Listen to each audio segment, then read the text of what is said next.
Revolution Radio proudly presents live. And thanks for joining us November 1st. We've got an interesting show tonight, as we promised you. There were still many of you who wrote us regarding the last show that I did with my guests, Patrick Jordan and Dr. Will Spencer, on the zombies. So we did put together another show for you tonight called Zombie Apocalypse 2. And we have more information for you, and we're going to answer some of the questions that you sent to us as well. Let me give you the news for the evening. I'm going to start with the latest, and then I'm going to back up. I think something very interesting is going on here, other than what's being told to us. I'm sure that many of you have heard of the shooting that occurred at LAX today. And pointed out, this was the first thing I was going to talk to you guys about, and Thomas took the words right out of my mouth. So some people are just very, very in tune. Let's see. Okay, so I'm going in and out, I guess. And this is happening more and more on my shows, folks. It only happens on my end. And we were fine until we got about a minute before the show, and then it started up. So Thomas, if I'm still going in and out, if you want to call me on the cell, we can take it from there. If you want to do that, because I can't hear. You just banged out that one time. The one time? Okay, if it does it again, just let me know. And audience, if you want to let us know too, if we're cutting in and out for you, just let us know. We always have plan A, plan B, etc. But anyway, the LAX thing is pretty interesting. A man carrying a bag with a handwritten note that said he, quote unquote, wanted to kill TSA. Don't laugh. Don't laugh. I'm sure many of you have had that thought before as well. But this guy put his money on the table. He opened fire with a semi-automatic rifle at a security checkout point at Los Angeles International Airport today, killing a TSA officer and wounded at least 3 others. The gunman wounded in shootout with the police was taken into custody, authorities said. The Transportation Safety Administration, TSA officer, was the first killed in the line of duty in the 12-year history of the agency, which was founded in the aftermath of September 11th, 2001 terrorist attacks. A law enforcement official said that the suspect, now get this, the suspect's name is Paul Ciancia, spelled CIA-NCIA. I think that's very interesting, don't you? CIA-NCIA. 23 years old, from New Jersey, was wearing fatigues and carrying a bag containing a handwritten note. Of course, it said he wanted to kill the TSA. The official was briefed at LAX on the investigation and requested anonymity because he was not authorized to speak publicly. A second law enforcement official confirmed the identity of Paul CIA, also speaking on condition of anonymity because he was not authorized to discuss the investigation publicly. But let's back up a little bit. The stories are already conflicting. I'm going to give you some links, and you can go and do the reading yourself. I'm going to not sit here and read over and over again, but I'm going to give you some links, and you tell me, write me at thetruthDenied.com, and you tell me, because this story has so many spins to it already, and it just happened today. I heard a report earlier on the radio today, a couple hours ago, where officials are already saying, see, what happened, let's back up. They got witness reports at the airport. That last link, that's going to show you witness reports. I just gave you a bunch of witness accounts, times, and everything. But later, after this was released by the LA Times, an official started, getting on the air, national radio, and saying that you can't really count on all of these witness reports. Because apparently there are a number of people that got shot and a number of people that got killed, But now they're going back and forth on this. Who was the gunman? They're saying that the gunman, this CIA guy. Sorry, I think it's very funny. Paul is his first name. Actually, one of the TSA agents that he shot apparently was a co-worker. So wouldn't that make Paul CIA? A TSA worker? All these alphabets. Anyway, if you can find, I have found so many loopholes in this story at this point that, and sidewinding, that I have to say I don't even know really what happened there. I am at the point where I've read so many of the stories from, mainstream news, mind you. I have no idea what happened today. So all I can report is there was a shootout, shoot 'em up, bang, bang, over at LAX with some people by a suspect named Paul Ciancia. Just remember that. And that's all I know. And you know what? I don't even know if that's real. That's the honest to God truth. I don't even know if that's real. On the zombie note, and I'll bring my guests on in just a moment. It's quite interesting, the conversation we had last time. And listen, we can tongue-in-cheek some of this stuff, and then some of the stuff that we're talking about is absolutely beyond a shadow of a doubt real, and it is concerning. The show is not intended to freak everybody out on this Halloween. The number one costume in the Phoenix, Arizona, by the way, is the zombie costume. Now, I'll drop some links in this from Live Science, an article called How to Make a Zombie. The slouching, flesh-eating zombie has become one of the most in vogue creatures in current TV and movie offerings, appearing in films such as World War Z, and of course, the number one television series, The Walking Dead. So we established all of that last time we did the show, a few weeks ago. Most rational people scoff at the suggestions that real zombies exist.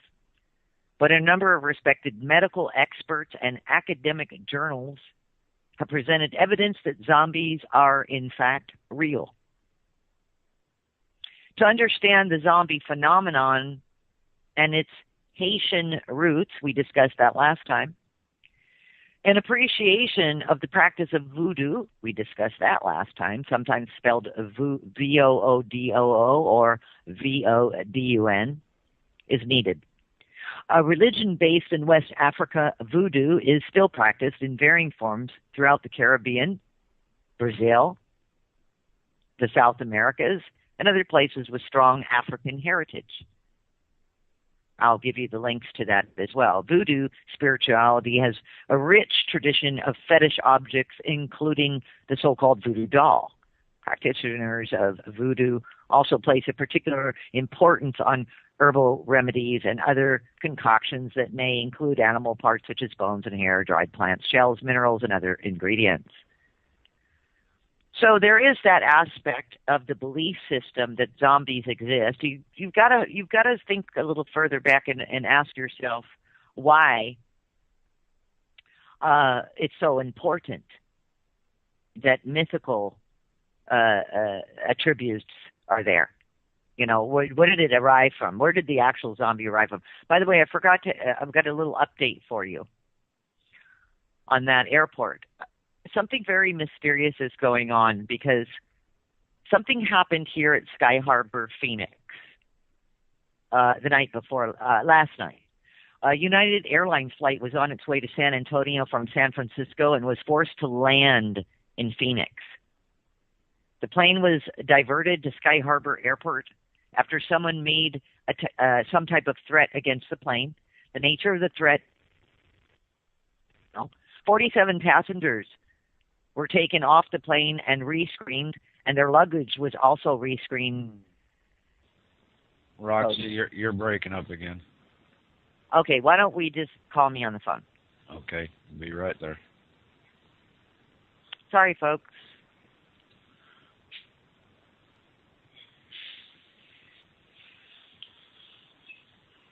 Are we calling me on the phone? I'm trying. It's not wanting to cooperate. Can anyone hear me on the air? Yeah, right now we can. Okay, so let me just keep talking. So here's what's interesting about this story, both from the San Antonio News, Phoenix News.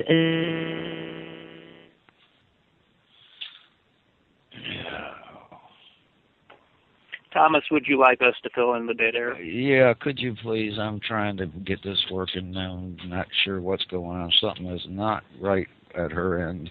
Sure. There. Sorry for that, folks. This is Pat Jordan. I just always attribute things like this to the Fusion Center. They don't want this information. They don't want the information, but here's the deal, and that's fine because. And my phone's not. I hear my phone. Okay, here we go. Okay, here I am. Okay. Hello? We can hear you fine. Okay. Hold on, let me turn the volume off here.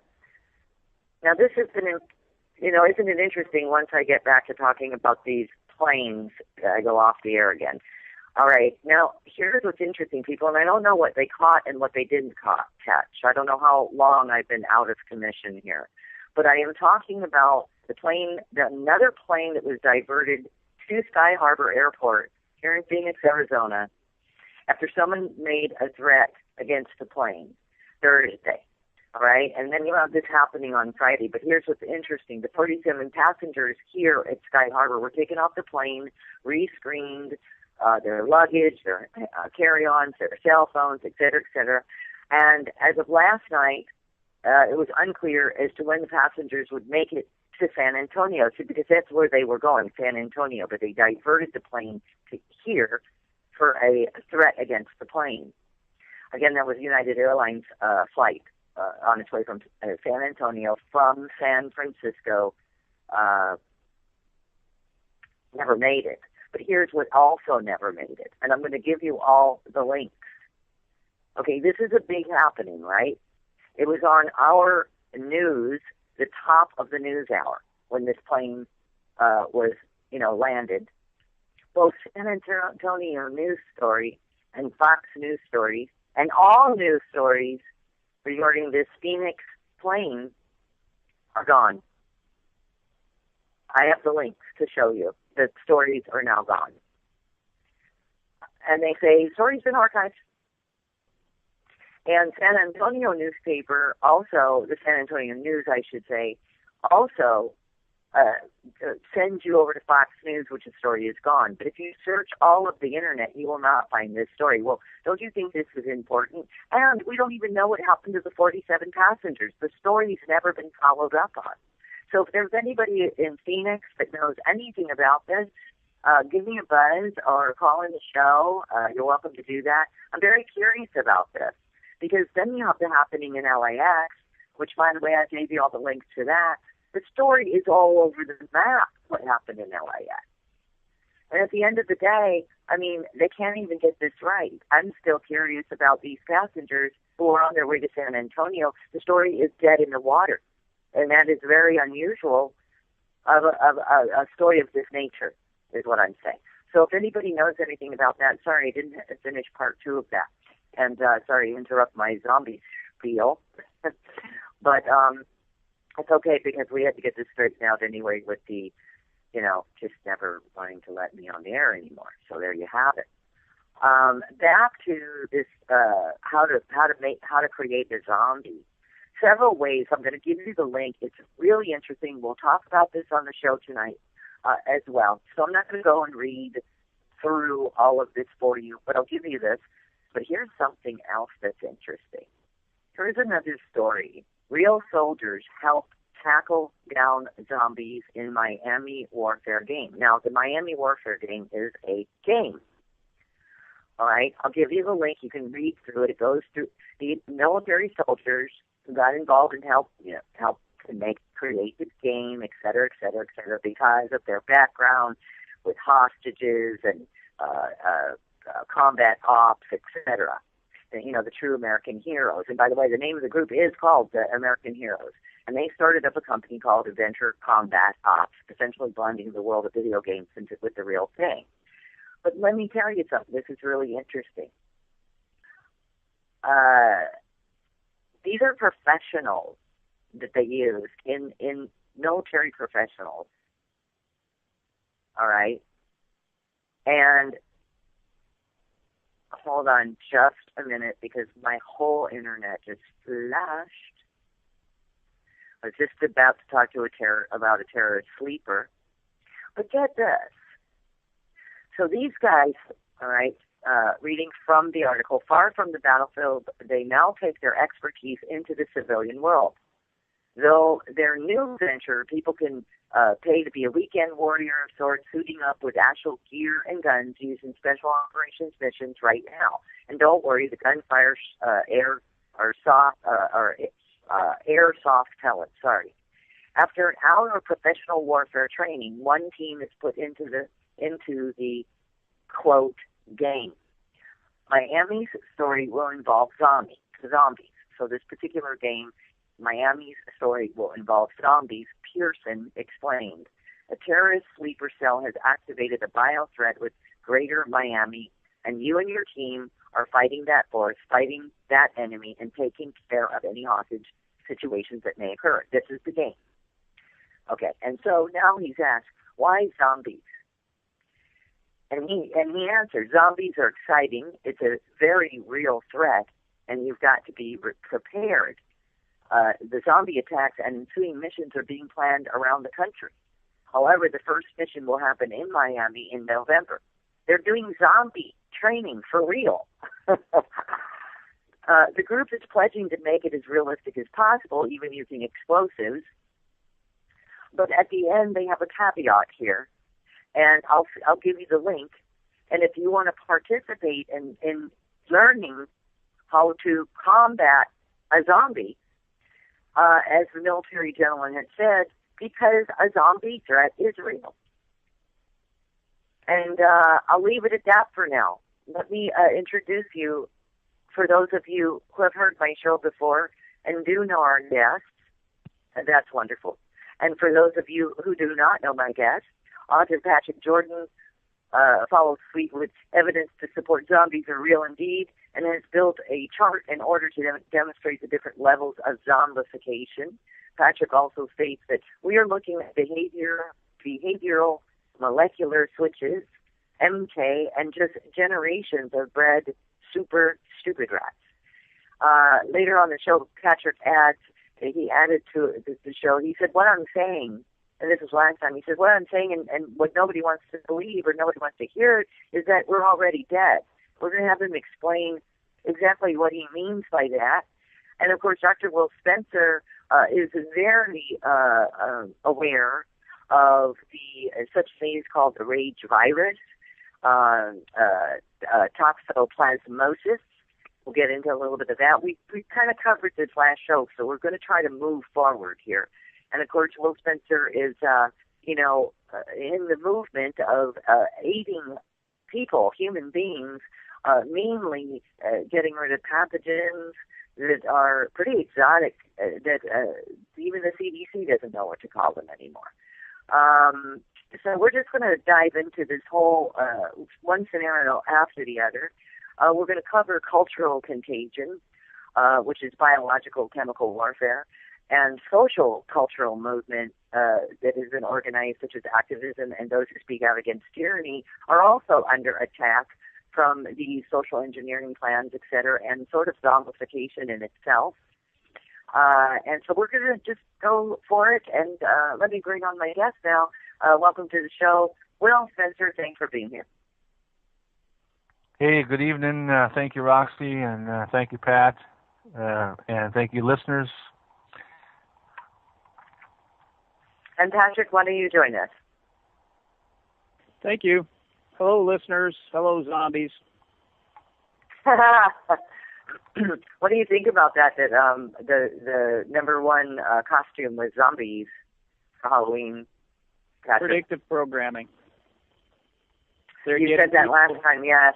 They're getting people sensitized to the thought of exactly, Roxy, what you had caught in that talking head nonsense speech where the military said zombies are a real threat. Now, the word real has always been just completely destroyed for its impact. Because all politicians go, we need to talk about real issues here. Like, what were they doing before? Talking about Peter Pan? But see, that is exactly the social conditioning that they set up, because they were talking about non-issues, but they were talking about real non-issues. Now, we've got zombies that are, it's almost like a comic book kind of perception that people have. Zombies are not real. But then you have the military saying zombies are a real threat. That creates cognitive dissonance. What do you believe? Well, guess what, folks? You don't need to believe anything. You follow the facts, and it'll take you right to the zombies. Thank you, Patrick. And what do you think about that as well, Will, from where you stand with working with a lot of people that are ill and so forth, or maybe even have the belief system that zombies are real, etc. What's your take on that? Yeah, folks, if we were going in and out or whatever, I did give you the link, so you can still follow up on the stories that we were speaking about. But Will, so what say you? I got two words. One is Walmart, and one is pharmacy. If you don't believe in zombies, just go out and about in public and look around. I mean, the awareness of people is so limited nowadays. Even children. I mean, I was walking through the store and kids were standing in front of the TV watching a Disney movie, and I took the cart and you bump right into them, and they don't even know you're there because they're mesmerized by the light, kind of like a mosquito to the light at night. Nothing else matters but that TV is on when the TV is on.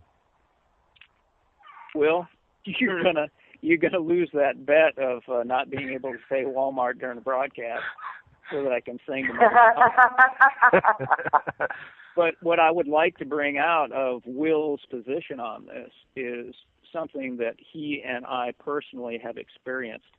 Ill health and pain brings you to a point of exiting the thrall of audiovisual entrainment, social engineering, and what we're going to be talking about is the biological formation of zombies. It was pain that brought me out of that hypnosis. See, it's it pain. Was pain. So your body was in pain, and is that what you're saying? Pain? Yeah, from physical illness. Pain? Yep. I lived and worked on the farm, and the chemical assault had brought my health down so low that I was actually thinking that death was something to be considered, because life had become a mockery. And there is an interesting relationship between what Will was talking about, because I have actually purposefully put in Disney movies to review them. And there is, along with chemical and food sensitivities, you can be sensitive to the electromagnetic spectrum. And as your body degrades, you become more and more aware, because it is a canary in the coal mine thing. It's a protective mechanism. I can actually smell chemicals down into very small parts per billion. So that protects you from chemicals, so you don't enter that area. Well, I had these Disney films on, and they were so full of the old style audio visual entrainment that it actually was causing me physical pain.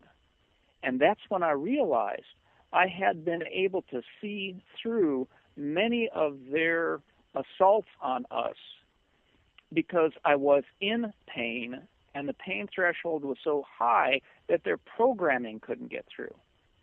And so the point that I'm trying to make is Will interacts with ill people on a regular basis, but it is the ill people that seek him out. It's not the zombies. Zombies are quite content to go about their daily zombiehood and do what it is that zombies do. Which is? Have their brains eaten out and eat other people's brains out, because this is a contagious situation. You know, that's interesting. Just as a note, Friday nights, I don't know where it is, I was looking up shows. Here we go with, this social engineering.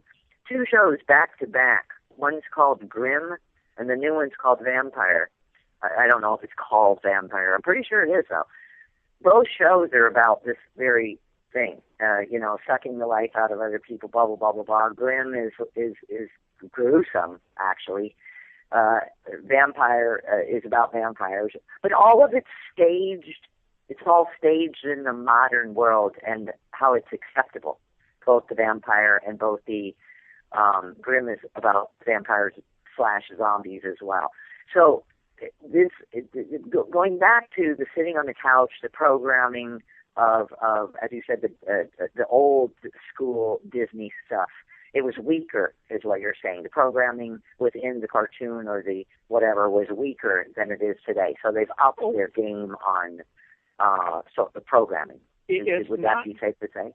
Not necessarily weaker, Roxy. Okay. It was rudimentary. I mean, audiovisual entrainment has a very long history, and it is said that Hitler intended to use television to take over the world without firing a shot. And so audiovisual entrainment has a rich history. It works extremely well, unless you're so sick that the signals have no impact on your nervous system. But they have advanced since then. If people go to my website in the free PDF section, you can get the patent to silent sound. And so whereas I was reacting... What's that called, silent sound? Yeah, silent sound. There's a patent for it. It's a military-grade thing, and it's what made the Iraqis surrender in the first Gulf War. You know, when they were like waving white flags en masse and surrendering to drones? That's silent sound. It made them do that against, all reason. These were soldiers, against all reason and against their will. And silent sound, I can't watch modern movies these days because it gets in below my threshold of perception. But, studying martial arts, your own mind. And I will find my own mind drifting, and it's like, that ain't me. And I'll just shut the movie off because I know below the threshold of my perception, they're getting in there and they are embedding whatever it is that they're trying to put into my head. It has nothing to do with the plot line or the movie or the predictive programming or whatever. They're putting thoughts in your head like video games will, all of them. And, I probably said this on the last show. All video games, even, fluffy little happy games for kids, have a message in there, kill everything that moves. And if you're playing them every day, like Will was saying, these kids were enthralled by a TV that they didn't even respond to outside stimulus. This has a grip on their mind, and they're very, who they are is being rewritten at the nervous system level. And Will, do you encounter, not to give, break any anonymity with any of your clients, but do you encounter people who come to you who are, have been, attacked or have been as Patrick just said, rewritten, so to speak, on a biological level or in their mind or whatever, and are like thoroughly confused and you're able to turn that around? Yeah, being able to turn it around, yes. And most of the people that come to us are in the searching part. They're not like They're not in the mind fog and the distraction and the distraction of the everyday zombie life, if you want to look at it from that way. They're not your typical Walmart shoppers.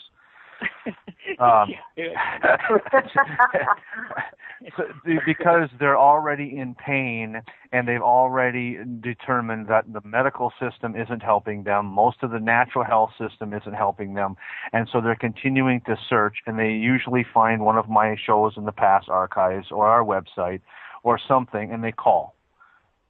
I mean, I've had this one lady a couple of years ago. She was 3 days with no sleep. Her husband was ready to divorce her. She found out that by giving the flu shot to her children, what she was actually doing to her children. And then that went on to fluoride in the water. That went on to public education. That went on to, all these things. And all of a sudden, in 3 days, she's like, she wants to leave the planet because she realizes the state of affairs that's going on here in this country, especially, and she's ready to leave. And her husband was ready to kick her out. She was that. I mean, so we talk a lot of people off the cliff because they're so freaked out by waking up in the middle of the sewer pond up to their eyeballs in stink. And they're like, oh my God, what? And so Patrick and I have had an advantage because I was introduced to this in 1978. And Patrick, too, has been on this path for a while. So we're able to maneuver around a lot of this fear porn because most of the stuff that is going on right now is strategic fear porn. And when you can really look at things for what they are instead of what they appear to be, then you can start to distinguish the difference. And so that's an important thing. Most people have not distinguished the difference of reality and what they're being told or what they're being shown on the TV or on the alternate media and stuff like that. I thank you for that. Personally, firsthand, I've been involved in that Western medicine banter and the ability to spend lots of money to find out what's wrong with you, and then they can't cure it. So and when you really hit that wall, and listeners, I'm serious. Ask yourself this question. You go to your doctor and they're going to run this test and they're going to do these blood tests and they're going to do these ultrasounds and they're going to do this and they're going to do that. And then what do they do to cure you? Nothing. I mean, I really have to say that. I have to say the word nothing. Doing double mastectomies when somebody doesn't even have cancer because they call it precancerous because it ran in your family, that is not healing somebody by removing 2 breasts or a prostate for a male. That's not healing to me. Giving you lots of medication to mask all your symptoms, whether they be pain or headaches or joint pain or constipation or the other way around, to mask all your symptoms, yet your disease is in the back room pumping iron. Your disease is getting worse and worse, or your ailment, whatever you want to call it. That angers me beyond. Like, I can't express it in words on this show, okay? Put it that way. So, Will, when you already know this to be true and factual, what I just said, do you not? Correct. Okay. So once you know it, and Patrick, on your end, what I just said, do you know that to be true and factual? I go so far as to call them assassins in white coats with a license to kill. Okay. Now that the listeners can hear this, you've got me and my experience, you've got Will and Will's experience, and Patrick really going for it there. Like just calling a spade, if you will. So now, with all of that, tell me, why Anybody have an answer? Why are they doing this? And where are we going as a human race? Are they altering the human race? Are we on our way to becoming the Walking Dead? Or are we already seriously here? I'm sorry. I didn't mean to start. Go ahead, Will, because I got a whole page answer for her. Well, first we have to determine the definitions of live and dead. Oh, Just because you're breathing air and you're upright most of the day does not, may not equate to being alive. So, it's the perspective of the point. So, I'm going to back out because I want to hear Pat's whole page. Well, okay, I think, before you do that, Patrick, I think what you're saying, Will, is that there are different levels of qualities of life. And I would think, not to put words in your mouth, that somebody who has been debilitated from very youth, young age, with vaccines and what have you, and this and that, and maybe they went in the military and they came back and now they're on 25 as drugs and what have you. In other words, over time, an individual loses sight or never has had optimal health, so that person wouldn't even know they're part of the Walking Dead, not part of the living. Would that be safe to say? Right. And just because you have absence of symptoms does not mean you're healthy. And Correct. again, there's a lot of people that live in such denial they don't even know they have feet until they stub their toes. So I'm laughing because it's literally true. Literally true. It is literally true. I mean, and listeners, let me just ask the listeners to think about something as well, and then we're going to hear this from Patrick, because it is brilliant what you're about to tell us. But listeners, you say to yourself all the time, whether it be a family member, a wife, a kid, a brother, your best friend from high school, how many of you have said that you tried to show them a story, or that 9/11 was an inside job, or a number of conspiracies, or maybe it's not even a conspiracy, you're just trying to show a friend, let's call it, something going on in the world that's not right. And that friend is like on a complete opposite side of the spectrum. Like, you can't even begin to reach them. Like, they're like looking at you like, huh? Have you lost your mind? And then you go home and you say to yourself, no, man, it's not me that lost my mind, but why can't I reach that person? Why can't I show them the most obvious, basic 101 of the lies going on around us? And you're baffled when you get home, and you think, God, I don't know if I can even talk to my friend from high school anymore because it's so annoying. That's the kind of distance I'm talking about. I'm talking about the majority of people who are not even, it's not just an awareness thing. I think it's all linked to the altering of the human condition. What Will was saying about, you didn't know you stubbed your toes, and you didn't even know you had a foot until you stubbed your toes. That type of reality, that the zone in which a person lives is so small and so programmed, truly, that they don't even know the world exists around them. It's so small. So, Patrick, do you agree with that? Well, and what I would like to do is amplify what you're talking about and go down to the level of your most important question of why. Because that then reveals all of these attributes that you're talking about to a level that will satisfy the inquirer. It will make logical sense. You won't be down with it. Zombies need to go, but you will at least go, oh, now I get it. And so let's examine what you're talking about, Roxy. You're talking about two different genomes. It is us against them, because the kind of people that you're talking about that become awake and aware and seek out the truth, the kind of people that go to will and seek out health, are actually hypnotized. Which the kind of people that listen to the shows. Thank you. Exactly. Okay. They have the capacity for change. They have their brains intact.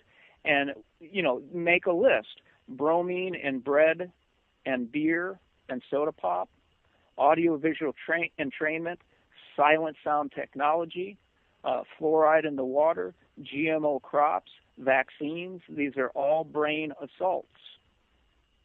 All of them are brain assaults. That's called full spectrum warfare. And so we are all damaged. I'm making a blanket statement. The entire population of the world is damaged. Just think of chemtrails. They're indiscriminate. So what is the difference between us and them? We have the capacity to crawl out of the hypnosis. But a zombie already has their brain gutted. And I wrote a series of books called The Rise and Fall. One was The Rise and Fall of Kingdom Plante. Another one was The Rise and Fall of Kingdom Animalia. And in those, I outlined the different ways that the insect world makes a zombie. And my favorite one was the wasp that stings the caterpillar. It paralyzes it and then injects into the caterpillar eggs that become larvae. And what these larvae do is they literally liquefy the inside of the caterpillar except for its most essential organs. So this caterpillar can still live and walk around carrying the thing that literally killed it, but they're still running like the nervous system. And when they hatch out of this caterpillar's body as new wasps, they're kind of vulnerable, and they leave like maybe 2 larvae inside, because this is all programmed at the genetic level. This is why I talk about molecular switches and genetic control. There's 2 larvae left inside, because if anything threatens these newly hatched things that literally killed it, this zombie caterpillar will defend the things that killed it. Now, that's a gruesome story. That's a scary story. You need to understand something. The military complex knows this story, has studied the biology, and one thing that they hold to is that there are conserved biochemical mechanisms that are the same between cockroaches and humans. And sometimes, like Mark Twain said, I repeat myself. But we have the same things that drive us, including fear mechanisms. And government agencies like the USDA have been studying fear pheromones to be able to manipulate pathological insects. Do you really think they're not going to take that technology and make it into a weapon? Everybody I know lives on fear. And so we have a history of biology that can be manipulated. And when I look at, Roxy, the us and them, the only advantage we have is they haven't eaten our brains out yet, because we are literally cohabiting this planet with full-fledged zombies. You can't change their hearts and minds with words. You can't make them look up into the sky and look at chemtrails. You can't change them. You can't change their physiology because it is so burnt out, it's past the point of no return. Now, why? Why does the other side want to do this? They don't want us. They want everything to be like them, and they are infectious in nature. So if they can infect everything with their zombie, whatever you want to call it, I don't even have a rubber stamp for that, their zombie entity, then the whole world becomes them. and they don't have to fight us any longer, because isn't that what we're doing? Roxy, I'd rather be doing something else than, I love your company. I love Will's company. I would hang out with you guys anywhere, anytime. But the only reason we're doing this show is to fight the power. True, and I thank you for that dissertation, because it's something that I've talked about off of the air with so many of the people that I've had the opportunity to meet by doing radio shows. I've become very selective in a very short period of time, and what I find is that all of you have a continuity about you, and many people that say, let's just keep getting the word out, keep putting it there. And I really think that these types of shows, honestly, everyone, listeners, everyone, they are for those who do know something's wrong. This becomes very validating. Mm-hmm. And then there is a solution so that people can take care of themselves or watch for the signs or whatever, and move out of this fear-based world and this whole control, beyond control, domination, really. And it's diabolical in every facet of its nature. And that's what we're here for, because I am in agreement.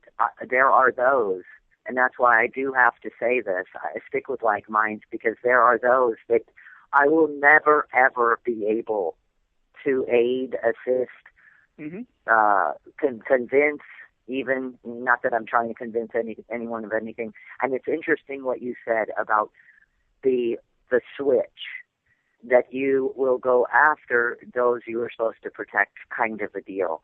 And that's exactly what I see in the world. The inability for those to recognize that inherently, and this was my belief system, inherently people are good. Therefore, we should be able to approach people with acts of kindness, and they should respond. And it is beyond me how that backfires in more cases than it doesn't. Well, Roxy, in order to give people a sense that there is something that we can do, that we can exert control, you are the one. You are the one that brought out the And welcome back. I just want to make a mention here to everyone who's listening, and those of you who are, tapped in the chat room and all the rest of it. Revolution Radio is a listener-supported radio station, and we just want to thank you, number one, for keeping us on the air, and number two, if ever, you would like to continue to hear us all on the air, and my show especially. Kudos to all of you who write me constantly and donated money. We really appreciate it. And any amount does, so I always take the opportunity during this time of our 2 hours on the air to pass the hat around and ask if you can continue to donate to keep us on the air. And again, thank you very much. You're part of the family, and we couldn't make this work without you. So much appreciado. Patrick, before we set off for the break, you were just about to bring up the subject matter of prions, and that's a deep subject. As a way to sort of simplify it, so that we can convey to the audience exactly what we're talking about. Well, first I want to reiterate, Roxy, that it was you that broke this. And I've got an extensive email list that covers the entire planet, people from all countries, and they contribute. Some of them live at poverty level, but they still do the work. And that's why I'm talking about the us against them. These are the people that are so selfless. They will do the research to contribute to the overall synthesis of what I do, so that we can have a picture of how they got at us. And if we can figure that out, then we can figure out countermeasures to it. So what we're looking at from the the link that you sent from Science News, scientists identify prions, some people call them prions, whatever you want to call them. Scientists identify prions infectious secret. First, we have to know what it is. And supposedly this word was coined sometime in the 1980s, probably no later than 1985, and it is a protein infectious on. You know, some of these scientists, you wonder what they're smoking to come up with this, but you know, you got electrons and you got neutrons and you got protons and then you got a prion or a prion. So I think they're just playing with words that it is an infectious protein. It's not a virus. It's not living. So aren't we already in the zombie zone? Because it is infectious, non-living, which means it's dead. And what does it do? Researchers have known for decades certain neurodegenerative diseases such as mad cow disease or its human equivalent, Creutzfeldt-Jakob, result from a kind of infectious protein called a prion. And then you skip another sentence and it says, but although prions have received a great deal of scrutiny, scientists still don't understand many of the most fundamental mechanisms of how prions form, replicate, and cross from one species to another. Now, already they've opened with a lie. Are you trying to tell me a group of entities that have had at least 1,800 years of head start on us don't have the first clue about prions? Maybe the college student that is being manipulated by this Manhattan Project of medicine doesn't have the first clue what he's doing as he's working in the lab. But you know the controllers have full command of this stuff. Because when you go through this, and I hope you send this link to the chat room, when you go through this article, you find something very chilling, that they were playing with prions from what they call a non-pathogenic yeast. But then they were also playing with prions from a pathogenic fungus. But here's the most important part that everybody has to pay attention to, and this is why they occult it, which means to cover it up, to darken it. And by the way, Will, anytime you want to jump in, I've got notes, so I can't be knocked off track. If you get, Roxy, do you have a calculator handy? Yeah, sure. Okay. So we go down to this. Even more striking, Tessier could activate different recognition elements by manipulating environmental conditions such as temperature. For example, he conducted the experiment at 4 degrees Celsius. The baker's yeast recognition element switched on. At 37 degrees Celsius, the pathogenic fungi element was activated. In other words, temperature alone could dictate which yeast species the prion could infect. So, you got your calculator handy. Here's the conversion. I do. 37 degrees Celsius. Does anybody know what that temperature is? And don't speak, Will. This wasn't for you because he's too smart. Roxy, and not to embarrass you, but do you know what 37 degrees Celsius is? No. Okay. Take 37 times 1.8 and tell us what number comes up.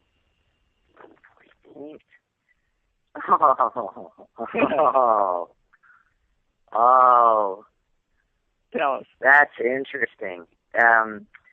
37 times 1.8 is 6.6. 6.6. But we're not done, because that's just part of the conversion to degrees Fahrenheit. So please add 32 to that. I have 98.6. And what is that, Roxy? Is that the temperature of the human body? That is human body temperature. Thank you very much. So the baker's yeast, these prions, and I view all prions as my enemy, were activated at a very low temperature, 4 degrees Celsius. But the ones for the pathogenic fungi, and see, they never did say, this is the other thing you have to look at when you're reading technical papers, is they're hiding things. Of course they're going to hide things, because that pathogenic fungi could have been Candida albicans, and this is where I need to bring Will into the conversation, because there are many different kinds of Candida yeast, but there are only a few, like the albicans, that can actually grow at human body temperature. And so what we're seeing hidden below the threshold of perception is they're writing the scientific paper that they are working out how to make an infectious protein that has no known cure, at least in this paper, that works with Candida albicans, that infects probably every human being on this planet.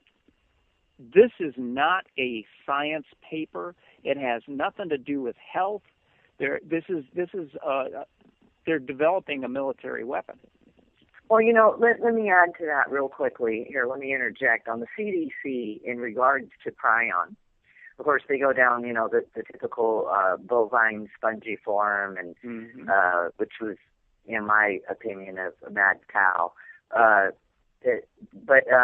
guess that's what it is. But it's interesting because as you go down the page, there's something called, there's a link to the National Prion Disease Pathology Surveillance Center. Get out of here. All right, now listen. From the Division of Neuropathology, Case Western Reserve University, National CJD Surveillance System established in collaboration with the CDC. And under that, there is the action plan of the Department of Health and Human Services. Surveillance for human disease is primarily, it says, the responsibility of the CDC. Protection is primarily the responsibility of the Food and Drug Administration, otherwise known as the FDA asshole. Research is primarily the responsibility of the National Institutes of Health, and oversight is primarily the responsibility of the Office of the Secretary of the DHHS. They're all involved in it. So you're right when you bring up the military, and the DHHS did launch and expand a plan to combat mad cow disease. So you see, they're mixing it all up. They're mixing this all up. And then they have a PDF, which I have not read, but I'll have to read, called The Public Health Impact of Prion Diseases. And you know why? Because somebody sent me a link a long time ago. May I also add who else is involved? Who is involved? Who? Oh, WHO?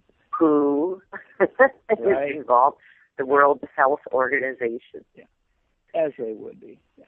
Okay, so with that in mind, see, and let's just point this out for everybody. Isn't it interesting that they make this all public information? They have to, because, see, there are still some of us left that have a brain, and they are almost like playing to us as if this was a pageant or show, and they want the recognition of how freaking smart they are. And they are. They're genius. They're pure evil, but that evil has a genius that is beyond my capacity, and that's why I draw people to me, and you came to us with this information. You, Roxy, are a part of us being able to crack their most deepest secrets. This is groundbreaking here, because they're using yeast as the delivery system for their prion control of this zombie apocalypse. They're using yeast. You're saying like yeast as and if this isn't the correct word, just let me know. But yeast is like a carrier. Yeah, a vector. Yeah, delivery system. Yeah. Okay. Yep, exactly. And Will, I feel bad that I'm mouthing off so much. Bring it on home. Yeah, Will. First of all, for those of you who don't know, it's linked up right there on the front page of the Truth Tonight. As a matter of fact, the book that Will has written, it's called The Underlying Cause of the Unconscious Conspiracy Against Our Health. And it's right there on the front page. Giant. You just click on it and you can take a look at the book. But maybe I should just ask while I mentioned the book, what caused you to write the book? 20 years of suffering and then coming across some information that changed my life. And one of a very critical piece of information is what Patrick just brought up, was the Candida albicans topic. And in the Candida fungus family, there is 14 or 15 different strains of Candida. Albican is just one of the strains, which for the most part affects everybody. I have yet to have somebody that did not have a fungal problem, and Candida is the main group of strains. It is a very, very smart organism. It can survive amongst where other things can't survive, and it can lay dormant for decades. And so this idea of the vector or the pathway of mutated proteins, it only makes sense that they would use a fungus because everybody has it pathogenically in their bodies to begin with. And it is actually what Patrick has called creates neural networks with our own system. So its consciousness weaves its way into our consciousness biologically through our nervous system. And it actually has the ability to hijack our own gene expression. So it's like the perfect, what do you call it, Pat? Not a bioweapon, but a binary weapon. Correct. Because it goes undetected, I would imagine. It's going undetected in humans. It's going undetected in Western medicine. It's going undetected in the manner that it's hiding. Is it safe to say it's hiding in the human body? I wouldn't say it's hiding. I would say because the list of symptoms is so long, it's hard to detect. And unless you're specifically looking for the frequency of it, it's almost impossible to detect it. Like blood tests are like 15% accurate because most of the fungus does not live in the blood. The blood is only the path or the sidewalk to get to where it's going, which is in your soft tissue, your brain, your sinus cavities, your knee, the joints in your knees, and so forth. So it's smart. I would rather call it highly evolved because its ability to survive and hide is amazing. Well, yeah, that's what I mean. It hides. It runs around. It hides. I mean, in other words, I guess what I'm trying to say is when you go to a doctor because you've got symptoms and you go to a doctor, the doctor's not finding out what's wrong with you because this particular agent, I'm going to call it, is hiding. This prion is hiding in something else.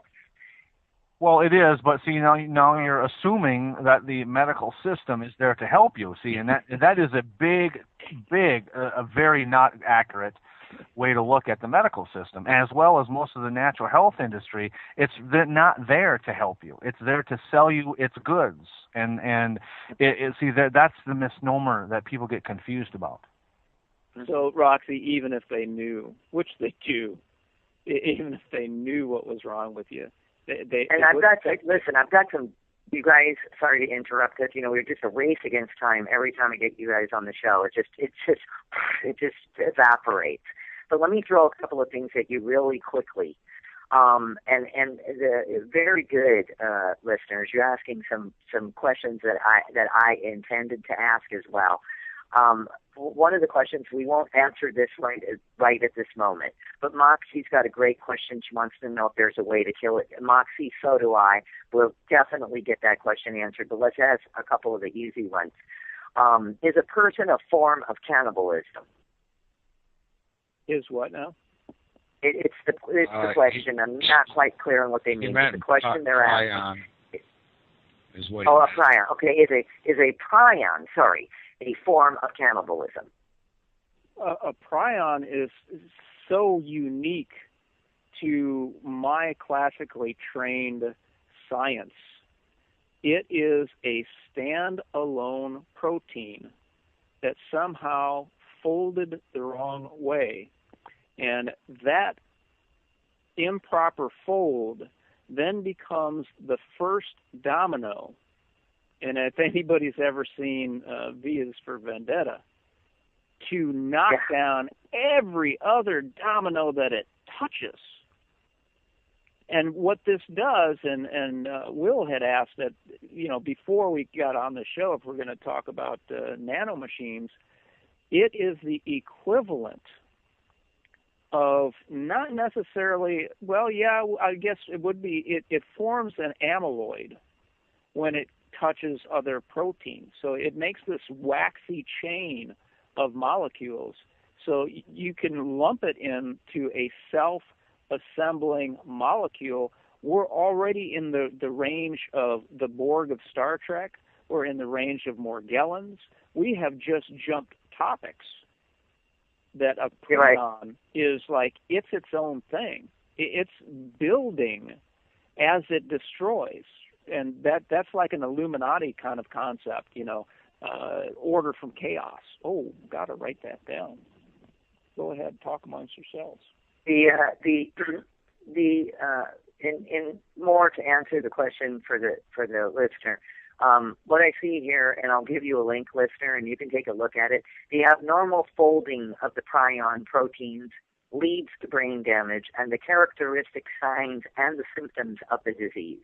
Prion diseases are usually rapidly progressive and always fatal. I don't like that.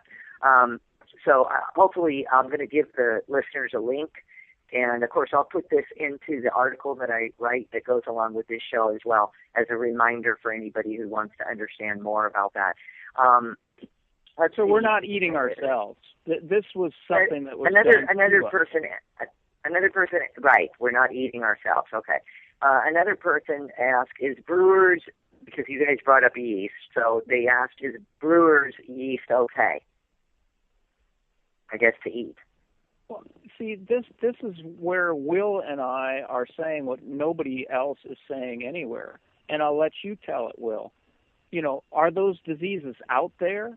Are they going to get us? Well, there is no such thing as that. Is it going to get us?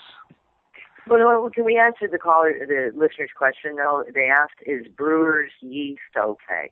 Oh, I don't consider that beneficial at all. That's just my own belief. Too high in carbohydrate, too much in soluble fiber, too hard on the pancreas, too hard on the villi. I don't consider it food. Now, some people do get benefit out of taking it.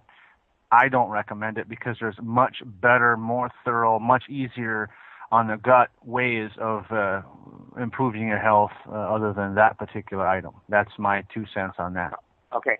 And let's because the questions are coming in, let's ask this one as well. Another person asked, do shampoos and cosmetics carry these agents? Well, I don't know what agents they're talking about, but even if there weren't prions in there, Roxy, even if there weren't, they are formulating cosmetics like foundation and other things that you put on your face, your eyes, with nanoparticulates. Yes. And that not only bypasses all of your cellular defense mechanisms, we have no idea what the end game is because it's what I call, like for Morgellons, building a ship inside of a bottle. They're slowly, meticulously putting this stuff into us. We have no idea what it will all become. Let's ask a few more questions as well. Thank you. We also have another question, and I think this goes in the line of Moxie's question: is there a way to kill it? Because Grog asks, and thank you for the answers, by the way. And he has another question, or she has another question. I would also like to know the best way to flush this prion protein out. So I think they're both asking the question: how do you get rid of it? How do you kill it? I got the answer. And Roxy, Really? I would never have this answer if you had not given me that portal link. So that first link that you sent us from Science News, on the right-hand side, it had a bunch of other links to it. And one of them was lichens. Now, you got your moss and you got your lichens. Yes. May aid. Isn't that like a fungus type mushroom or something? Hold on a second. Hold on. Lichens may aid in combating deadly chronic wasting disease in wildlife. So these lichens are a plant, and you will see them. They almost look like bullwinkle moose ears growing on. How do you spell it? Lichens. I've seen that before. Okay. So moss is the grassy kind of tufts of green stuff that grow like on tree bark, and lichen looks like moose antlers. Now here's the thing: this is where it gets deep, and this is where you have cracked the code, Roxy. I give you 100% credit on this. CWD, which is chronic wasting disease, and scrapie in sheep are different than the other prion diseases because they can easily spread in sheep or deer by direct animal-to-animal contact or through contact with contaminated inanimate objects like soil. This is why Will and I were trying to answer that other question, saying, what are you worried about prions in baker's yeast for? We are in a sea of disease. We're swimming in it. It's already in us. Chronic wasting disease was first diagnosed, you're going to love this, in the 1960s. So that other article that started this whole thing, Roxy, that was from a paper that was written in 2005, and they were just only addressing that issue in 2007. They've been at this since the 1960s because it could not be in nature unless they had released it as a weapon. That means they had to have developed it like 10 years prior. We're all the way back to the 1950s, and has been detected in 19 states and in 2 Canadian provinces. Chronic wasting disease has been detected in wild elk, mule deer, white-tailed deer, and moose in North America. But lichens produce a unique and unusual organic compounds that aid their survival and can have antibiotic, antiviral, and chemotherapeutic activities. Lichens create a serine protease that breaks prions down. Now here's what we have to pay attention to. This study was done by the USGS, the United States Geological Survey. What in the heck is the Geological Survey doing investigating botany and molecular biology for? And welcome back to the show. It is quite interesting because as when we were on the break, I looked up what you have just said, Patrick, and I found several articles, one of them in a science journal as well, called Natural Born Prion Killers, Lichens Degrade Mad Cow-Related Brain Pathogen. So this article was entered into their system in May of 2011. So I find it interesting that if they know And by the way, they're also referring to some of these sort of pathogens and mad cow diseases and brain diseases as chronic wasting disease. I don't know if you've ever heard of that. Have you heard of that, chronic wasting disease? That's what the deer were getting. So okay. Help us out, Will. Was that Michigan that it was most prominent? Minnesota and Wisconsin, and it was just a year or two after the Department of Natural Resources started feeding openly the genetically modified, pesticide-laden corn to the deer. It was induced through the GMO effect. I'm going to put a link in for the chat room, because the deer that I'm looking at and elk, it claims infectious agents of CWD, which is chronic wasting disease, are neither bacteria nor virus, but are hypothesized to be prions. That's the article. And the photo of the deer it looks like the deer is just skin and bones, completely starving to death, it appears to be. Now, Roxy, can I interrupt you just to register my rage here? They're saying, well, we really don't know what it is. We think it might be a prion. The other article that I read said explicitly they've been working on this since the 1960s. And Will said, I mean, this is what makes it a. Now, what about the corn? I mean, are you saying it's in the corn? Is it in the GMOs? I mean, how else would you deliver it to a wild animal unless you're spraying it on the ground? You know, I know it's not funny, but at the same time, it is so ridiculous that we can't even just see right through this. Yes, I agree. And so, Will, what was there a particular department that you said was involved in feeding them the corn? Yeah, the Department of Natural Resources, the same department that was releasing cougars and wolves in the same area as they were feeding the GMOs to the deer. Oh man, full spectrum warfare.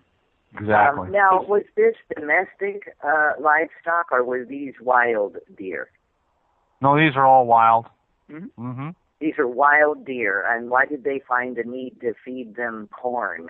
Well, Roxy, why do they drop rabies bait packs out of helicopters? You know, the why is, you know, okay, the testing. All right.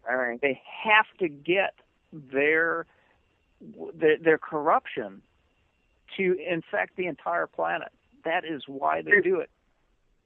It says here, although chronic wasting disease is a contagious, fatal disease among deer and elk, research suggests that humans, cattle, and other domestic livestock are resistant to natural transmission, while the possibility of human infection remains a concern.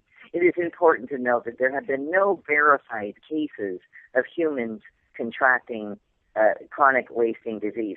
So what the hell is irritable bowel disorder? Well, here's the thing, Roxy. What was the date? Same thing. What was the date on your article?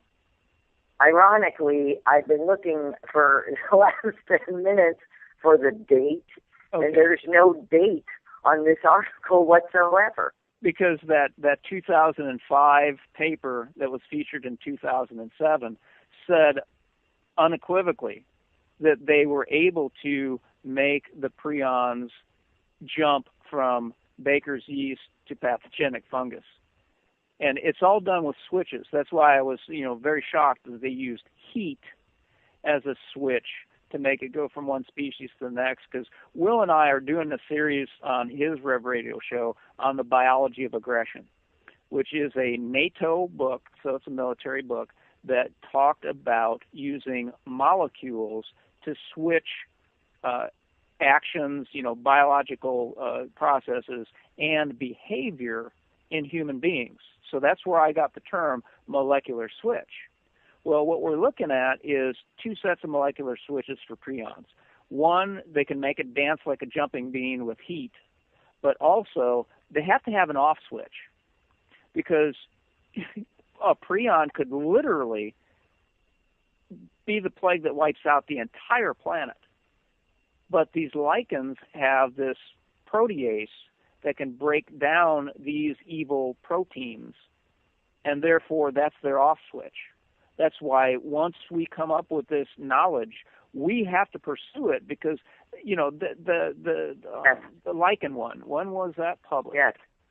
It was published in 2011. Okay. So we're 2 years behind the 8 ball. We're catching up to them. Yes, absolutely. Interesting. Again, sorry, my head's spinning.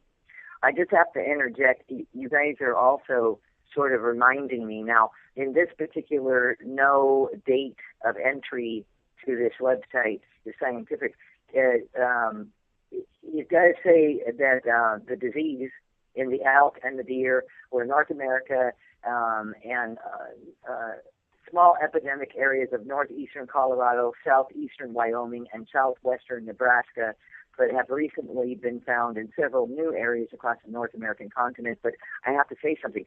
Somebody wrote me to the show not too long ago, and they were telling me, and I went and checked this out in Colorado, that when you shoot a deer and kill a deer, you have to bring it in. I can't remember where, something to do with the health department, and they have to run a test on the deer before you can take the deer home.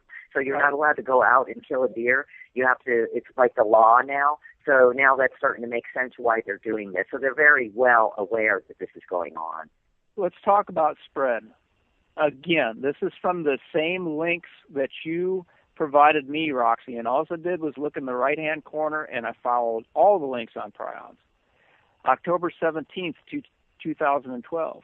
Crows, the bird, the crows, yes, fed on prion-infected brains from mice can transmit these infectious agents in their feces and may play a role in the geographic spread of diseases caused by prions, such as chronic wasting disease or scrapie. See, it's a military operation, and they're finding how to expand. It's called a force multiplier. Expand their vectoring, because now they're going to infect mice. The birds will eat the mice. The birds will go and, they have a large range. They will. And by the way, is force multiplier, is that a military term? That's what they talk about with the use of technology, because a soldier has so much capacity, and they have a force rating of X, whatever that is. Then when you add technology, laser guided tank projectiles are much better than a guy sitting in a World War II tank that has to dial it in with the little scope and hope he hits something. So it's a force multiplier. And what they use that with the weather as a force multiplier, owning the weather by 2025. Owning a military document. Okay. And what we're looking at with the crows and the mice, they're new vectors, and the crows having wings multiplies the force of this weapon. See, Roxy, I'm not saying that prions came out of nowhere. It's so unfortunate they had the wrong folding configuration. Yes. This was done in a laboratory and released, right. Just like Will was saying. They fed them corn on purpose. You don't feed wild animals corn. What are they just doing a thing like, hey, let's go feed GMO corn to the deer and see what happens? I mean, really, what's the link there? I mean, seriously, this is crazy. Here's the next step, because it's all about you, Roxy. I can't, big hugs to you. I can't thank you enough for what you opened up. I followed the next link. Science News. New yeast prion helps cells survive. April 23, 2012. And I will... give me all of these links that you've come across, and then I'll put them into the article for people to read. I did, and then my word processor program broke down. I think they don't want us to have this. I will get it to you. I'm on the same page, so I can look these up. Okay. What was the name of that one? New Yeast Prion Helps Cells Survive? Yep. Okay, I've got it. And the gist of this was that they're claiming that these misfolded proteins are in a response to stress, such as antifungal agents. And Right. it actually is protective of the yeast. And it's like, Will, you have to ring in on this. And, I'm sorry, Will, I couldn't get you these links because my computer program crashed when I was assembling this data. What they're saying is that they actually created it by chemical warfare on the yeast. And Will often preaches that when you attack an organism, it will respond. And if you don't kill it outright, man, you're going to make it worse than it was before. Yeah, it comes back with a vengeance. Yes, and you said that before as well. Back on, we've got not even, I don't know, about 10 minutes if we're lucky of the show. Here's a question. I must answer this for the listener. They want to know if they made a lichen tincture, could they use this as a cure for the prions? Well, and I'm just going to say this right now to this individual.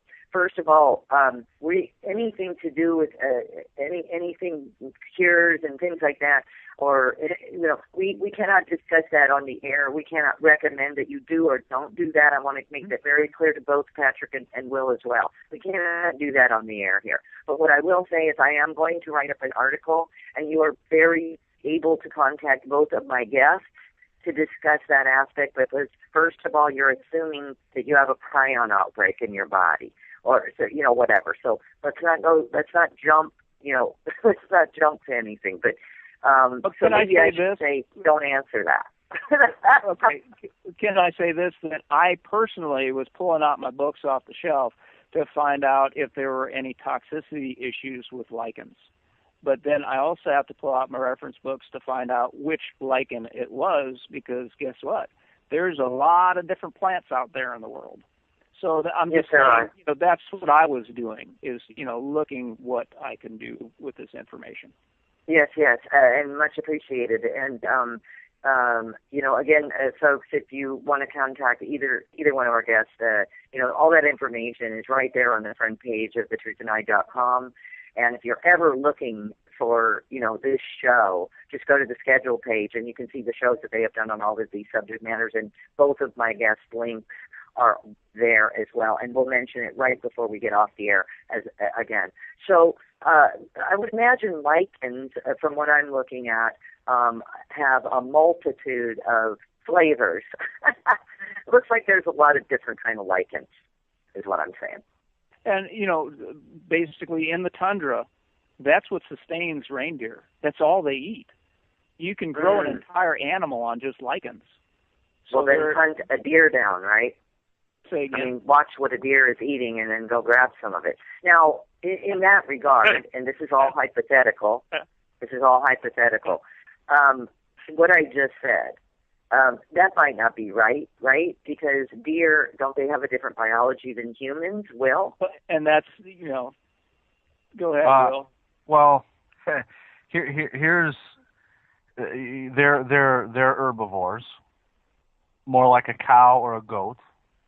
Mm-hmm. But they're converting plant protein into meat and flesh. Okay, we're omnivores, leaning more towards animal products. That's my opinion and my observation to be accurate. We are not herbivores, and therefore we can turn meat or build meat and flesh out of a much broader diversity than deer can, or cows or goats. But yes, they're turning plant material into but the flesh. But the prions are foreigners, aren't they, Bill?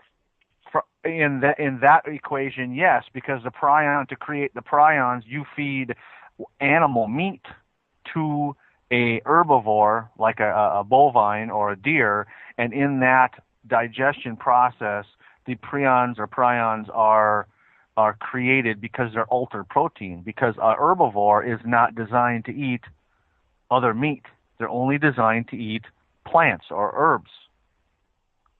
And in that digestion process is where the faulty proteins are being created. Does that make sense? Right. Well, yes, and faulty proteins being created would also maybe be another word for mutated proteins. Right, damaged proteins. They're not Proteins. Yeah, they're not whole, they're not healthy, they are damaged. Okay. And then Patrick, are you thinking that prions were invented in the laboratory? Well, I'm taking notes on what Will said. Because Will, and what about you, Will? Because the prions, P-R-I, not Y-O-N-S, have prions always been around, or are these something new that are being talked about, or is it a new discovery, or are they a sort of bioagent? Well, I'm going to lean on that last one because I'm finding mad cow or Pat. You gotta correct me. Khrushchev Jacob is is how you say it. Yeah. We're actually finding it highly concentrated right now in Alaska, and so I started asking questions with the clients we're dealing with in Alaska, and one of them come across retired naval intelligence that says right now, as we speak, they're running a highly classified experiment in the state of Alaska. They're actually spreading this prion thing. However they're doing it, I don't know. I think it's through the fungus. That's my take on it. But it's like they're having a breakout of it right now around Anchorage, and this military personnel right now that one of my clients talked with, retired, said that they're running some experiments in Alaska right now to determine whether it's going to be viable to spread it through the rest of the lower 48 states. Now, are you talking about the CJD, the Creutzfeldt-Jakob disease? Yeah, exactly. Mad cow in humans that's exactly what it is. It's human spongiform encephalopathy. It's just different right. species. Human form and spongiform. Yes. Yeah, Okay. It's just different species. Yeah. And so in 1942, they were experimenting on a tribe in New Guinea and gave them a disease called Kuru that ate their brains out. 1942 or 1947. Oh no, wait! I'm reading my timeline wrong. 1947, the disease showed up, but they started the experiments in 1942. Because what they did is they took sheep brains, they put it in a vaccine with Visna virus, and they were shooting up the New Guinea natives, the Japanese. That's why I say all this, folks, everybody listen to me. We're just living Operation Paperclip. It never ended. Everything that we've talked about is nothing but an extension of Operation Paperclip. Now, as we're talking about this, on the CDC it says classic CJD, which is the disease that we're talking about at the moment, is not related to mad cow disease. Classic CJD also is distinct from variant CJD, another prion disease that is related to BSE, bovine disease, but bovine spongiform encephalopathy, which is mad cow. But this is interesting. It shows a photo of this Creutzfeldt-Jakob disease, classic. The tissue slide shows sponge-like lesions in the brain tissue of a classic CJD patient. This lesion is typical of many prion diseases. It also makes it very clear that they're all fatal. Infection with this disease leads to death usually within 1 year of the onset of the illness. Which website are you reading there, Roxy? Is that CDC? That's the CDC. I'll give you the link. And what they're doing is what a parent does to a child. Oh, go back to sleep. Everything's going to be all right. It's not related. These prions aren't related. Barack Obama is related to Dick Cheney. Dick Cheney is related to George Bush. What What do you mean? What do you mean the prions? The prions aren't related. I just read an article that says you change the temperature. It says it's not related to mad cow. Oh, okay, you're saying, what do you mean the prions aren't related to mad cow disease when it is mad cow disease? It's the same thing. And this is what we call on Will's show. It's the same pig, different lipstick. You know, all you have to do is change the temperature. Okay. And these, so the 2 minutes. We've got 2 minutes. We've got 2 minutes. Audience, if you want to know if zombies are real, are you convinced yet? And you know, why be scared? I've got a note from 1942 that they were creating this. And, you know, Will was saying that, you know, all you had to do is feed an animal another animal, and you would, like, you know, an herbivore, you know, feed it meat, and it would create these proteins. That may be how they discovered it so that they could weaponize it in the lab. You know, this has been going on for a long time. The disease is rapidly progressive and always fatal. I don't know how they can say that, but they can say the disease is rapidly progressive and always fatal. Unless you take it in the lab, Roxy, and then you manipulate the protein structure. Oh, exactly. And then you can have something up a notch where you can kill people within an hour. How about that? Yeah, or over the period of time. I mean, look at what we're talking about. There are people that can't even respond intelligently to debate and rational conversation. I would say their brains have been etched over a period of time. They have this much control. They got 1,800 years of advance on us. They can tweak these proteins just an amino acid at a time and go, gee, I wonder what happens if we do this. So the CDC is always hosing us. They are the military. The CDC has the Surgeon General as their leader. They are the military. This is a PSYOP. Listen, it's a PSYOP for Operation Paperclip. Right. Of course they are. They're even claiming that you can inherit it in the genes. Inherit, and see, this is what I was trying to bring out with Will. Will, where are these diseases? You know, are we going to catch cooties? All this stuff is in the environment. Thank you. It's all around us. There's this idea of infectious disease is a fraud. Okay. Okay. It's a fraud. And listen, gentlemen, this went by like it was 15 minutes. We need to do another. Never enough time with you. I want to read. What's a book that you'd like people to read of yours, Patrick? I'm going to, for the moment, The Underlying Cause of the Unconscious Conspiracy Against Our Health. It's on the front page of thetruthtonight.com. If you click on it, it'll take you where to purchase it. That is Dr. Will Spencer's book. It's a must-read. It's the Bible. It has all of this stuff in it. And Patrick, what is one that you'd like to recommend this evening from your arsenal? Well, I hope you have ICD-999 out there, because that's the primer. I do. That's their jumping board. And thank you, Roxy. Appreciate that.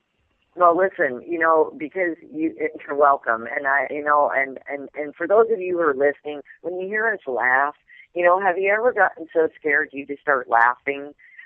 That's what we're doing. It's so incredibly ridiculous. This is where laughter comes from. It's not that we're laughing like, oh boy, we're all going to turn into zombies sooner than later. That's not it. We're aghast at how insidious this all is. And so nobody's making fun of anybody. If any of you out there are sick or anything, please write me at info@thetruthtonight.com. Again, that's info@thetruthtonight.com. I will get your emails to whoever you wish, if it was Dr. Will Spencer or Patrick or both. I have done that before. I will continue to do that for you. I have no problem with that. And I'm going to offer both of you gentlemen something, because you are just always so informative, like beyond my wildest dreams. Will you guys say yes to this? I'm going to ask right in front of my audience. Will you please at least do one show, at least one show a month with us, if not two? Wow, I'm honored. Yeah, so am I. Absolutely. Thank you. Because I'm going to game on, because I think this is so important. I think that we should just continue on this entire subject matter. I think it's helpful, and being that we started it with zombies, and then we did zombies too, I think we should just keep going in this direction, to be honest with you, because I think that the audience gets to learn, and then they can go back to the first show or the second show, which some people did before they tuned in today. So this way they have a history of everything that we're talking about, and I think we should proceed.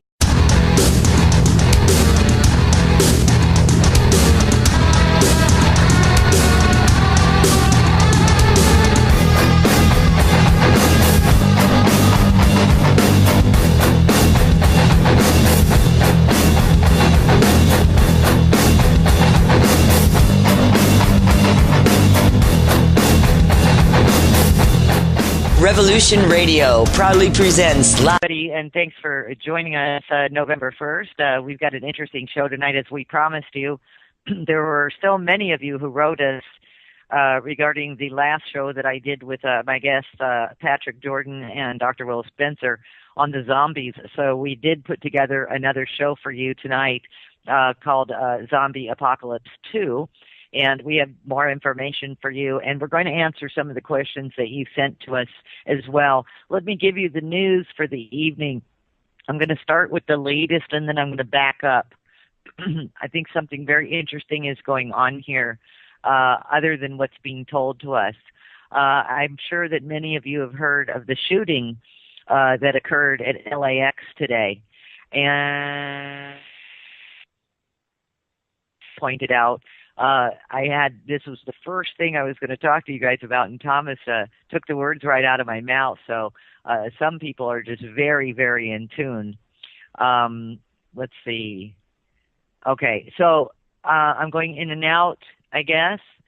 And this is happening more and more on my shows, folks. It only happens on my end. And we were fine until we got about a minute before the show, and then it started up. So Thomas, if I'm still going in and out, if you want to call me on the cell, we can take it from there. If you want to do that, because I can't hear. You just banged out that one time. The one time? Okay, if it does it again, just let me know. And audience, if you want to let us know too, if we're cutting in and out for you, just let us know. We always have plan A, plan B, etc. But anyway, the LAX thing is pretty interesting. A man carrying a bag with a handwritten note that said he, quote unquote, wanted to kill TSA. Don't laugh. Don't laugh. I'm sure many of you have had that thought before as well. But this guy put his money on the table. He opened fire with a semi-automatic rifle at a security checkout point at Los Angeles International Airport today, killing a TSA officer and wounded at least 3 others. The gunman wounded in shootout with the police was taken into custody, authorities said. The Transportation Safety Administration, TSA officer, was the first killed in the line of duty in the 12-year history of the agency, which was founded in the aftermath of September 11th, 2001 terrorist attacks. A law enforcement official said that the suspect, now get this, the suspect's name is Paul Ciancia, spelled CIA-NCIA. I think that's very interesting, don't you? CIA-NCIA. 23 years old, from New Jersey, was wearing fatigues and carrying a bag containing a handwritten note. Of course, it said he wanted to kill the TSA. The official was briefed at LAX on the investigation and requested anonymity because zombies in Miami Warfare game. Now, the Miami Warfare game is a game. All right, I'll give you the link. You can read through it. It goes through the military soldiers who got involved and helped to create this game, et cetera, because of their background with hostages and combat ops, et cetera. The true American heroes. And by the way, the name of the group is called the American Heroes. And they started up a company called Adventure Combat Ops, essentially blending the world of video games with the real thing. But let me tell you something. This is really interesting. These are professionals that they use in military professionals. All right? And hold on just a minute because my whole internet just flashed. I was just about to talk to about a terrorist sleeper. But get this. So these guys, all right, reading from the article, far from the battlefield, they now take their expertise into the civilian world. Though their new venture, people can pay to be a weekend warrior of sorts, suiting up with actual gear and guns used in special operations missions right now. And don't worry, the gunfire airsoft pellets. Sorry. After an hour of professional warfare training, one team is put into the quote game. Miami's story will involve zombies. So this particular game, Miami's story will involve zombies, Pearson explained. A terrorist sleeper cell has activated a bio threat with Greater Miami, and you and your team are fighting that force, fighting that enemy, and taking care of any hostage situations that may occur. This is the game. Okay, and so now he's asked, why zombies? And he answered, zombies are exciting. It's a very real threat, and you've got to be prepared. The zombie attacks and ensuing missions are being planned around the country. However, the first mission will happen in Miami in November. They're doing zombie training for real. The group is pledging to make it as realistic as possible, even using explosives. But at the end, they have a caveat here, and I'll give you the link. And if you want to participate in learning how to combat a zombie, as the military gentleman had said, because a zombie threat is real. And I'll leave it at that for now. Let me introduce you, for those of you who have heard my show before and do know our guests, and that's wonderful. And for those of you who do not know my guest, Author Patrick Jordan follows suit with evidence to support zombies are real indeed, and has built a chart in order to demonstrate the different levels of zombification. Patrick also states that we are looking at behavioral molecular switches, MK, and just generations of bred super stupid rats. Later on the show, Patrick adds, he added to the show, he said, what I'm saying, and this was last time, he said, what I'm saying and what nobody wants to believe or nobody wants to hear is that we're already dead. We're going to have him explain exactly what he means by that. And, of course, Dr. Will Spencer is very aware of the... I just always attribute things like this to the Fusion Center. They don't want this information. They don't want the information, but here's the deal, and that's fine because... and my phone's... I hear my phone... Okay, here we go. Okay, here I am. Okay? Hello? We can hear you fine. Okay. Hold on, let me turn the volume off here. Now, this has been, isn't it interesting once I get back to talking about these planes, I go off the air again. All right, now, here's what's interesting, people, and I don't know what they caught and what they didn't catch. I don't know how long I've been out of commission here. But I am talking about another plane that was diverted to Sky Harbor Airport here in Phoenix, Arizona, after someone made a threat against the plane Thursday. All right, and then you have this happening on Friday. But here's what's interesting. The 47 passengers here at Sky Harbor were taken off the plane, rescreened, their luggage, their carry-ons, their cell phones, et cetera, and as of last night, it was unclear as to when the passengers would make it to San Antonio, because that's where they were going, San Antonio, but they diverted the plane to here for a threat against the plane. Again, that was United Airlines flight on its way from San Antonio from San Francisco. Never made it. But here's what also never made it, and I'm going to give you all the links. Okay, this is a big happening, right? It was on our news, the top of the news hour, when this plane was, landed. Both San Antonio news story and Fox News stories and all news stories regarding this Phoenix plane are gone. I have the links to show you. The stories are now gone. And they say, story's been archived. And San Antonio newspaper also, the San Antonio News, I should say, also sends you over to Fox News, which the story is gone. But if you search all of the internet, you will not find this story. Well, don't you think this is important? And we don't even know what happened to the 47 passengers. The story's never been followed up on. So if there's anybody in Phoenix that knows anything about this, give me a buzz or call in the show. You're welcome to do that. I'm very curious about this because then you have the happening in LAX, which, by the way, I gave you all the links to that. The story is all over the map, what happened in LAX. And at the end of the day, I mean, they can't even get this right. I'm still curious about these passengers who are on their way to San Antonio. The story is dead in the water. And that is very unusual of a story of this nature, is what I'm saying. So if anybody knows anything about that, sorry, I didn't finish part 2 of that. And sorry to interrupt my zombie spiel. But it's okay because we had to get this straightened out anyway with the, just never wanting to let me on the air anymore. So there you have it. Back to this, how to create a zombie. Several ways. I'm going to give you the link. It's really interesting. We'll talk about this on the show tonight as well. So I'm not going to go and read through all of this for you, but I'll give you this. But here's something else that's interesting. Here's another story. Real soldiers helped tackle down... Because he was not authorized to speak publicly.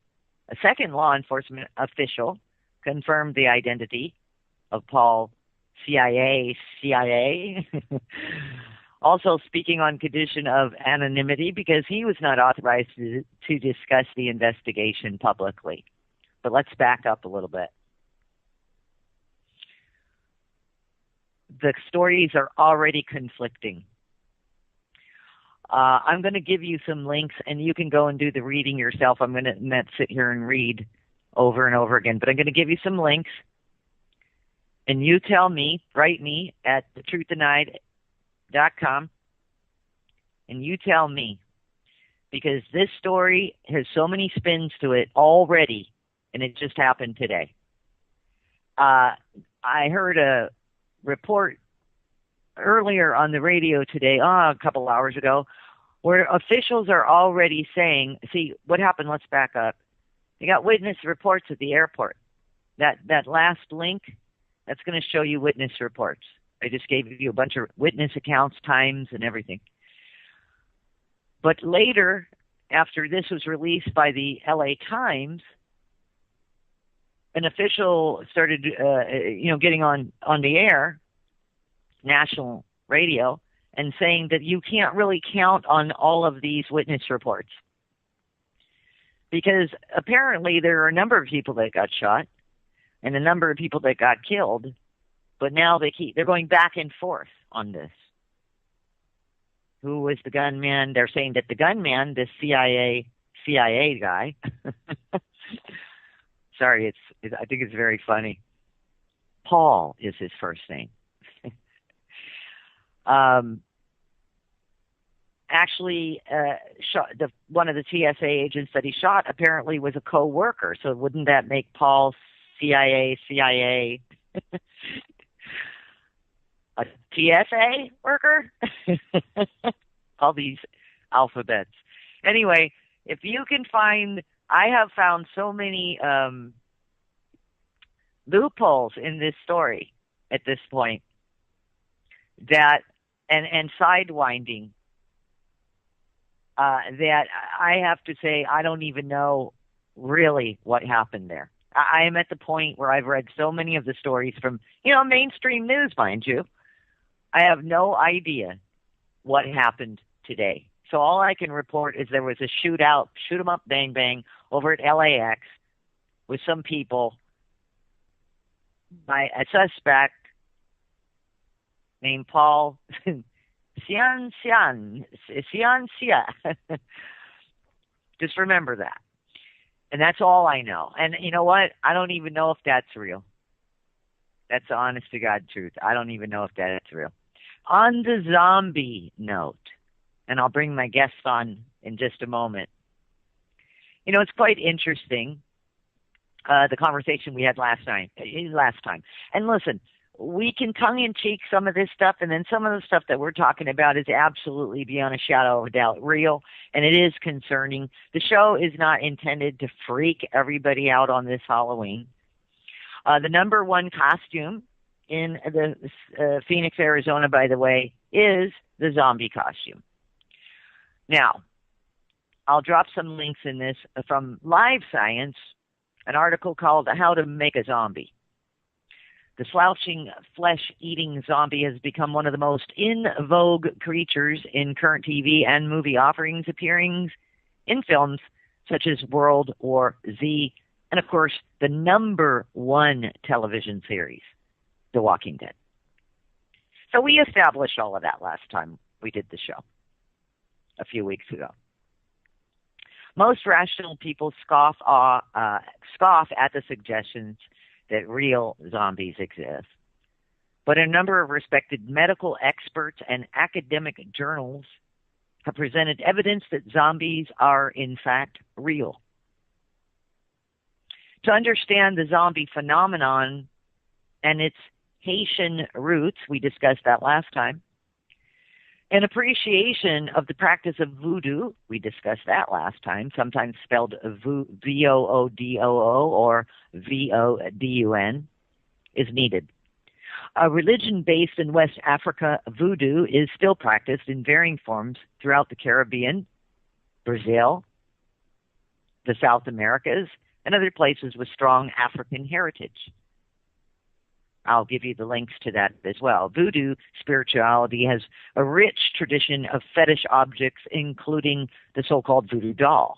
Practitioners of voodoo also place a particular importance on herbal remedies and other concoctions that may include animal parts such as bones and hair, dried plants, shells, minerals, and other ingredients. So there is that aspect of the belief system that zombies exist. You've got to think a little further back and ask yourself why it's so important that mythical attributes are there. You know, where did it arrive from? Where did the actual zombie arrive from? By the way, I've got a little update for you on that airport. Something very mysterious is going on because something happened here at Sky Harbor, Phoenix, the night before, last night.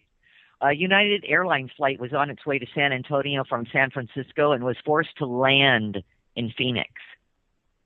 The plane was diverted to Sky Harbor Airport after someone made some type of threat against the plane. The nature of the threat, 47 passengers were taken off the plane and rescreened, and their luggage was also rescreened. Roxy, you're breaking up again. Okay, why don't we just call me on the phone? Okay, be right there. Sorry, folks.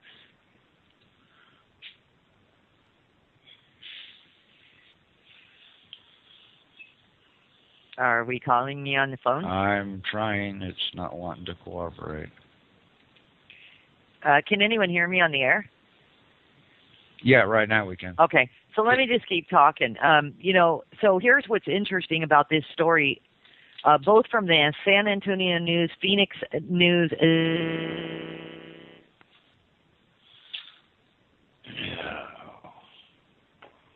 Thomas, would you like us to fill in the dead air? Yeah, could you please? I'm trying to get this working now. I'm not sure what's going on. Something is not right at her end.